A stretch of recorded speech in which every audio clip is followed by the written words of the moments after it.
an extraordinary transformation. This is visible everywhere one looks. After centuries of relative decline, the Indian economy is reasserting itself.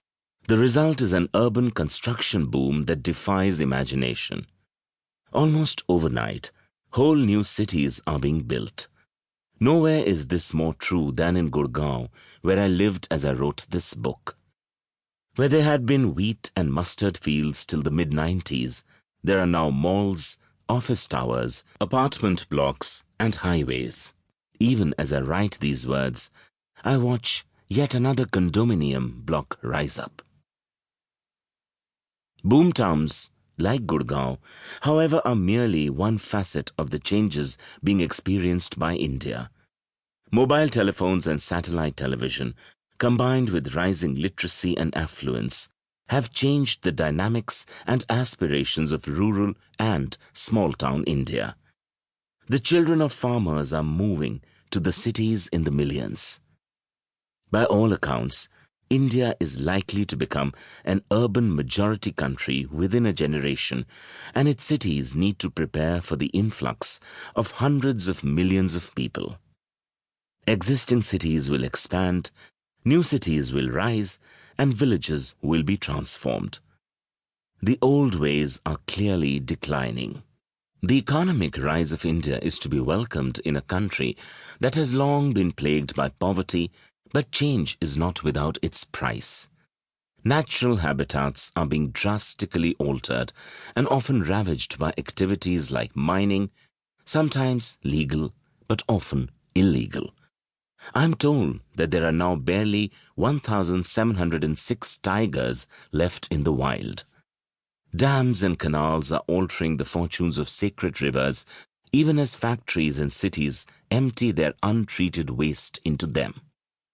As urbanization and modernization churn the population, communities are being torn apart, and with them we are losing old customs, traditions, and oral histories.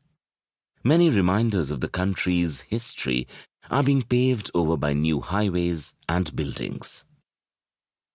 I am very conscious that we live in a time of rapid change. However, it is important to remember that India is an ancient land. In the long course of its history, it has witnessed many twists and turns. Cities have risen and then disappeared. There have been golden periods of economic and cultural achievement, as well as periods of defeat and humiliation. Over the centuries, many groups have come to India as traders, invaders, and refugees, even as Indians have settled in foreign lands. The country has endured dramatic changes in climate and natural habitat. In short, India has been through all this many times before. The scars and remnants of this long history are scattered all over the landscape.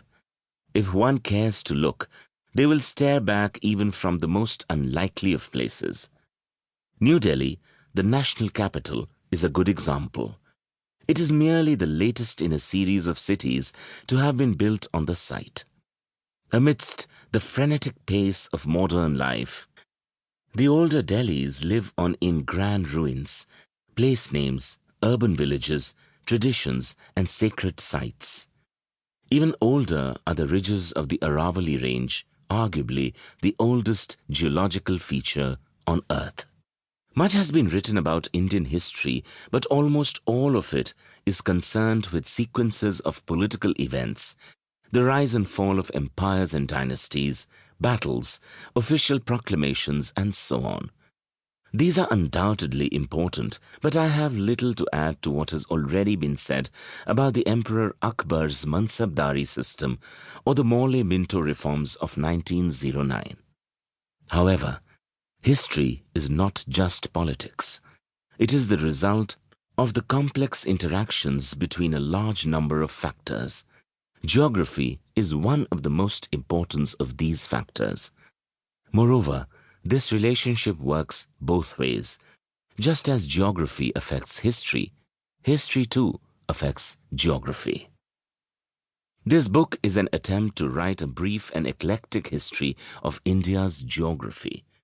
It is about the changes in India's